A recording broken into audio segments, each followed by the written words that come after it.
Okay, let's do problem 6. So here, they say the supplement of an angle is 10 degrees less than 3 times the complement of the angle. Find the measure of the angle. Okay, this one's kind of tricky, but let's think about how we can go through this. So they say the supplement of an angle is 10 degrees less than 3 times the complement. So what I'm going to do is I'm going to draw two diagrams. I'm going to draw one that represents the supplement. So I'm going to say our angle is x. So this is going to be the supplementary diagram, and then our complementary diagram is going to be a right angle. So I can do that here, and I'm going to call this the same variable x for that same angle. Okay. Now, they say the supplement of an angle is 10 degrees less than 3 times the complement. So that's kind of annoying to parse through, but let's think it through. So 10 degrees less than 3 times the complement. Okay. Whenever they give us a verbal sentence like this and we have to translate it to an equation, we want to have a variable that we're basing it off of. So less than 3 times the complement. So I've got to call the complement. We don't know what that is. I've got to call it another variable. So I'm going to call that complement y. And so let's say right here, this is y. So y is the complement of the angle we're trying to find x, and those add up to 90, which is why I marked up that diagram with the right angle. Now they say the supplement of an angle is 10 degrees less than 3 times the complement. We know the complement is y. 10 degrees less than 3 times. Okay, 3 times the complement, 3 times y. So 3y. 10 degrees less than that, minus 10.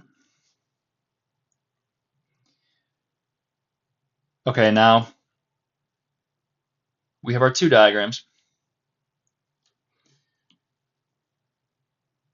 And so what that means is that we can set up two equations. So we can say 3y minus 10 plus x, these two have to add up to 180, equals 180. And then we can also say y plus x equals 90. These two have to add up to 90. Okay, so now what do we do? Well, now we have a system of equations. We have two equations with two variables that we need to find. And so when we get a situation like this, we have a couple methods we can use. And in this case, I'm going to use the substitution method to solve a system. I'm going to erase our diagrams here.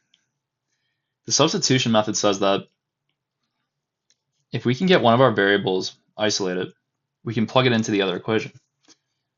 So we can say, let's get one of our variables isolated here. We can say x equals 90 minus y. So just subtracting y from both sides. Now, I can plug in for x up here because I know x is equal to 90 minus y. So I can say 3y minus 10 plus what was x, but is now becoming 90 minus y, equals 180. Okay, now let's solve for y. So we have 3y here, minus y here, so that's 2y, combining like terms. Minus 10 and plus 90, that's 80, combining like terms. Subtracting 80 from both sides, we get 2y equals 100, or y equals 50. Okay, that was the hard part. So now we know y equals 50. Now we just got to figure out what x is, or our angle. And so we can plug back into our more simple equation down here with y equals 50, and we can say that 50 plus x equals 90, and so x has to be 40. Our angle has to be 40.